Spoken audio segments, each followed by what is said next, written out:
আমরা দেখলাম নির্বাচনের চূড়ান্ত ফলাফলে জনাব আমিনুল হককে ৩৩৬১ ভোটের ব্যবধানে এবং জনাব তানভীর আহমেদকে ২৯২০ ভোটের ব্যবধানে পরাজিত দেখানো হয়েছে।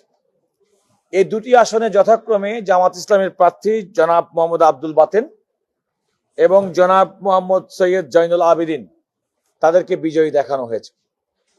এই দুটি মামলা করতে গিয়ে আমরা আদালতের সামনে কতগুলো অকাট্য সাক্ষ্য প্রমাণ উপস্থাপন করেছি। তার মধ্যে একটি হচ্ছে যে এমন ফলাফল তৈরি করা হয়েছে যে সমস্ত ফলাফলে কোনো প্রার্থীর এজেন্টের স্বাক্ষর গ্রহণ করা হয়নি।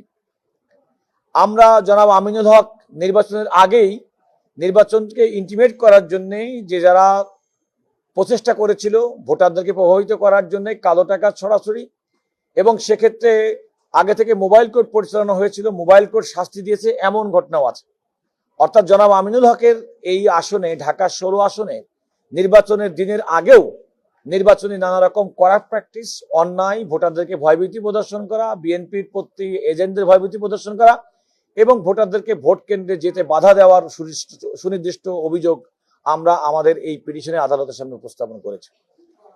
একইভাবে জনাব তানভীর আহমেদের এই সিটে আমরা দেখিয়েছি সেখানে অধিকাংশ জায়গায় ভোটার তালিকা এবং ফলাফল যে প্রকাশ করা হয়েছে বিভিন্ন কেন্দ্রে সেখানে কোনো প্রার্থীর এজেন্টের কোনো স্বাক্ষর নেই, আবার অনেক জায়গায় অসম্পূর্ণ স্বাক্ষর এবং এমন একটি প্রমাণ, অকাট্য প্রমাণ দেখেছি যেটা আমরা ভিডিও দেখেছি।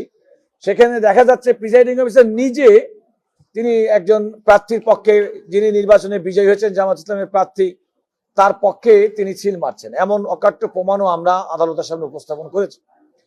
আদালত আমাদের বক্তব্য শুনেছেন, আদালত আমাদের বক্তব্যের প্রাথমিক সারবত্তা পেয়েছেন এবং এই যে ইলেকশন পিটিশন দুটো আমরা দায়ের করেছি, একটা হচ্ছে জনাব আমিনুল হক বিএনপি ঢাকা মহানগর উত্তরের যিনি সভাপতির দায়িত্ব পালন করছেন, আরেকটি হচ্ছে ঢাকা মহানগর দক্ষিণের তানভীর আহমেদ যিনি ঢাকা 4 আসন থেকে নির্বাচনে প্রতিদ্বন্দ্বিতা করেছেন এবং মহানগর বিএনপির দায়িত্বশীল নেতা।